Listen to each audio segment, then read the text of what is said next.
आजादी के बाद देश की सीमाओं को सुरक्षित करने के लिए अपना बलिदान देना हो, सिख कौम ने कभी पहला नंबर किसी और को लेने नहीं दिया। हमेशा सिख पंथ इसमें पहले नंबर पर रहा।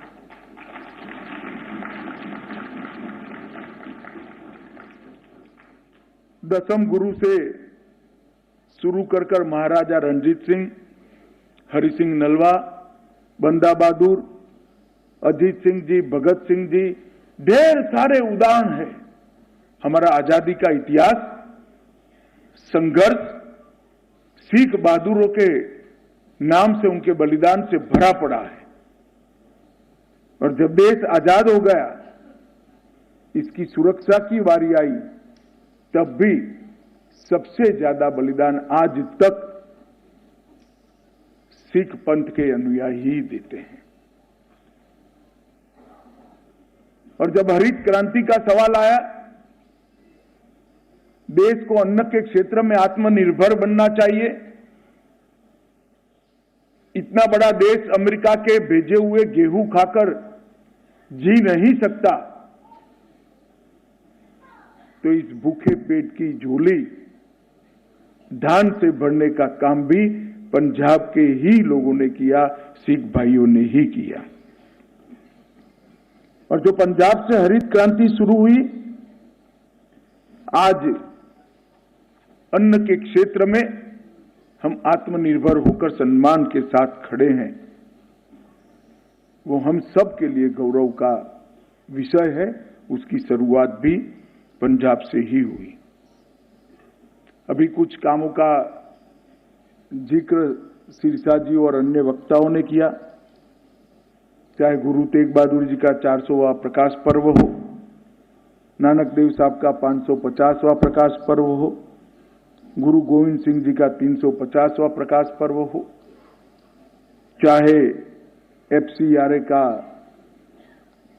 अनुमति देना हो, CSR का अनुमति देना हो, चाहे लंगर पर से GST को हटाना हो, चाहे करतारपुर साहिब कॉरिडोर का सम्मान कर ड्राई पोर्ट का निश्चित समय में 15,000 यात्री जा पाए, इस प्रकार की रचना करनी हो, सुल्तानपुर लोधी को हेरिटेज सिटी बनाना हो, ब्रिटेन के विश्वविद्यालय में नानक देव जी महाराज के नाम पर कोई पीठ खड़ी करनी हो, और चाहे पाकिस्तान में सिख यात्रियों को जाने के लिए सुविधा खड़ी करनी हो, सब चीजें मोदी जी के नेतृत्व में 9.5 साल में हुई हैं। 84 के दंगे कोई भी सभ्य व्यक्ति भूल नहीं सकता। ऐसी नृशंस हत्याएं राजनीतिक इशारे के साथ की गई, और जब तक 2014 में सरकार नहीं बनी, एक भी व्यक्ति को एक भी दिन की जेल भी नहीं हुई थी, कोई अरेस्ट भी नहीं हुई थी। जांच आयोग पर जांच आयोग, जांच पर जांच, परिणाम नहीं मिलता था। मोदी जी ने SIT बनाई, 300 मामलों को दोबारा खोला, और जो दोषी थे उनको जेल के अंदर भेजने की शुरुआत हुई है। मैं शुरुआत शब्द इसलिए कर रहा हूं कि अभी भी मामले चल रहे हैं, और आगे जो बचे खुचे हैं उनको भी आगे उनके साथ न्याय करने का काम भी हम जरूर करेंगे। इतने सालों बाद पहली बार 3328 पीड़ितों को, हर परिवार को 5 लाख रुपया देने का काम किया। जलियांवाला बाग स्मारक को फिर से गौरवान्वित करने का काम नरेंद्र मोदी जी ने किया, और CAA के तहत चाहे अफगानिस्तान हो, चाहे पाकिस्तान हो, चाहे बांग्लादेश हो, जो सिख भाई धार्मिक प्रताड़ना से यहाँ आना चाहते हैं, वो सभी को नागरिकता देने के रास्ते भी नरेंद्र मोदी जी ने ही खोले।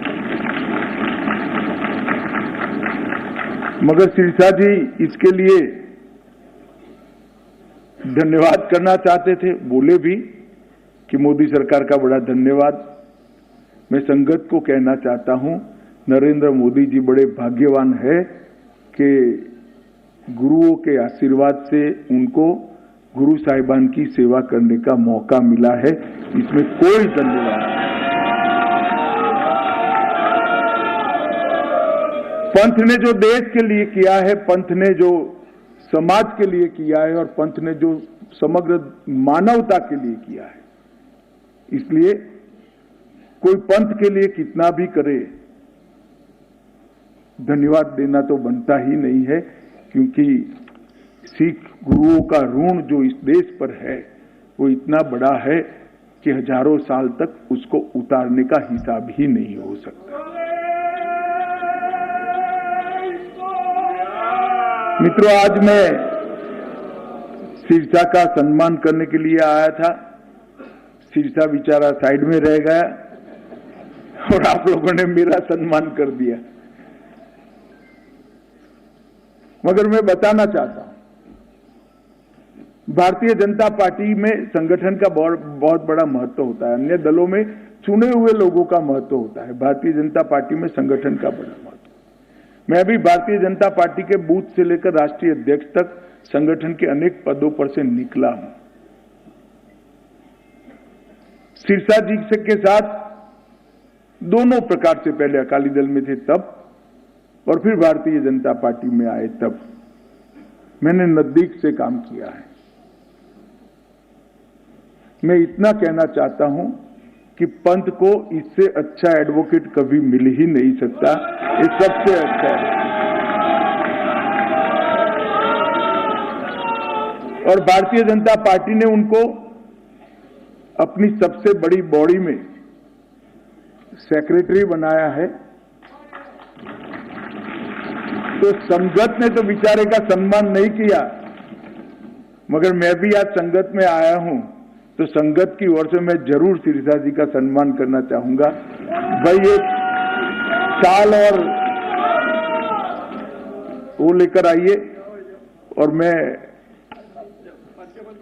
पटना साहिब के जत्थेदार साहब को भी विनंती करना चाहूंगा कि मेरे साथ आइए, आप सिरसा जी का सम्मान करिए, क्योंकि सिरसा जी का सम्मान न केवल भारतीय जनता पार्टी, पूरे सिख पंथ के